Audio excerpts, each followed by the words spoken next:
Just my thoughts about the F-16C or D Block 70 or 72 Viper for the Philippines, August 2022. Please like and share the video, and subscribe to the channel. This is just to continue my series of fighter aircraft that are being offered to or considered by the Philippines. And in this video I will finally start sharing my thoughts of one of the two aircraft the Philippine Air Force said they are seriously considering for their multi-role fighter aircraft acquisition program, the F-16C or D Block 70 or 72 Viper aircraft that is made by the United States. Again, just a disclaimer, these are just my opinions based on the facts that I am able to gather on my own at the time that this video is made. I will be putting links in the description showing where I got some of the information that I used on this video. The F-16 and the JAS-39 Gripen has been compared before by many air forces over the decades, and the F-16 has always come out on top in terms of performance and capability, especially in terms of range and payload. And this I think is simply because of the fact that the F-16 is a heavier aircraft and with a more powerful engine.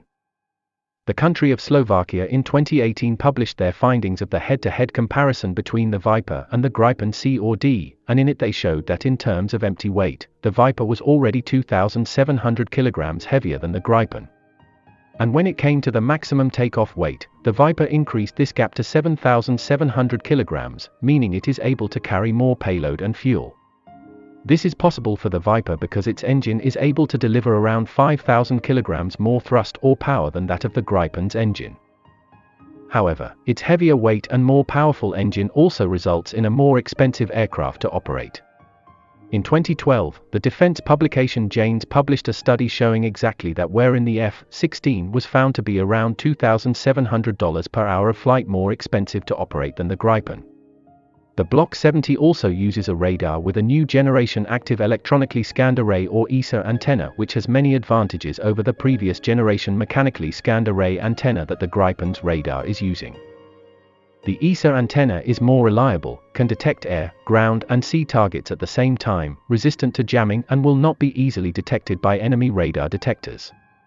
The Swedish company Saab AB is testing an ESA antenna also for the Gripen's radar, but it remains to be seen if these will be used on the Gripens they are offering to the Philippines. In terms of restrictions, this is where I have the biggest issue with the F-16, since the United States has a habit of using their military equipment as a political tool. This means that whenever they are displeased with something that a country does, they simply stop the sale of services and spare parts for their equipment.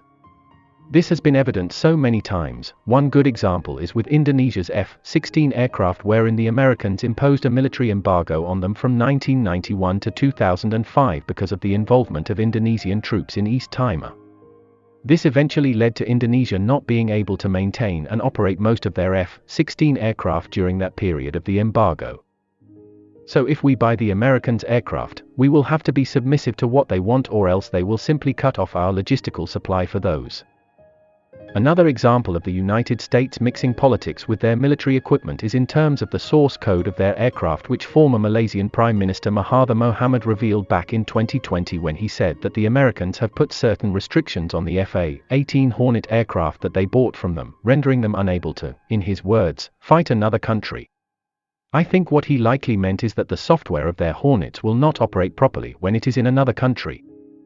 Like perhaps having its weapons functions not working properly, for example, making them almost useless for offensive use. Note that the Americans give access to the source codes of their aircraft softwares only to their most favored allies, and we are certainly not among those at the moment. This means they can install restrictions on the aircraft without us knowing about it. Remember that while the United States has a mutual defense treaty with the Philippines, they do not recognize any of our other claimed territories. And we do have territorial disputes not just with China but with other countries also, like over Sabah with Malaysia and over Itu Aba with their pet ally Taiwan.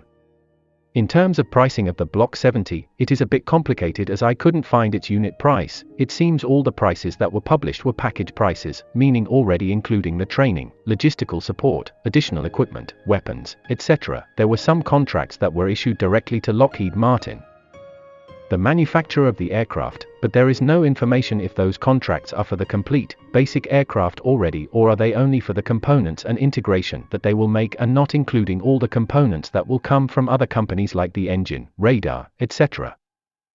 The lowest package price that I could find for the acquisition of the Block 70 aircraft is the one that Slovakia bought, which is $1.8 billion for 14 aircraft, which amounts to $128.5 million per aircraft.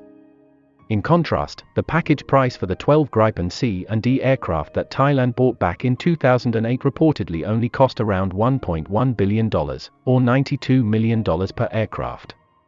The biggest question for me about the price of the Block 70 though is, will the Americans allow us to buy the aircraft and choose only what we want to go with it? If so, then no problem, since our budget for the multirole fighter aircraft program is around $96 million per aircraft, so we just tell them we will buy the aircraft plus whatever training, logistics support and maybe some weapons that will fit into that budget. However, if they say no, they will require us to get a minimum number of logistical support, additional equipment, weapons, etc. to go along with the aircraft, and it goes beyond our budget, then that will be the problem. In terms of availability, there has been a number of buyers of the Block 70 over the years, and as far as I can tell their factory is filled up with orders up to the early part of 2027. So that means even if we sign the contract this year of 2022, we will likely have to wait for 5 more years or until at least 2027 to have all of our orders fulfilled. I think it may be possible for some of the orders to come in sooner, since we won't be buying a lot, but most or the rest of it will likely have to come in 2027 onwards. So to summarize, the F-16 Viper, being a larger aircraft with a more powerful engine, beats the JAS-39 Gripen in terms of areas like payload and range, and it also has a more advanced radar. However, it is also more expensive to operate, and for me comes with a lot of political baggage and restrictions. Buying it ultimately means we will end up even more dependent on the Americans than we already are now. But in the end it is up to the Philippines to decide whether we can live with its advantages and disadvantages for our use. Thank you for watching the video. I invite you again to like and share it, and subscribe to the channel.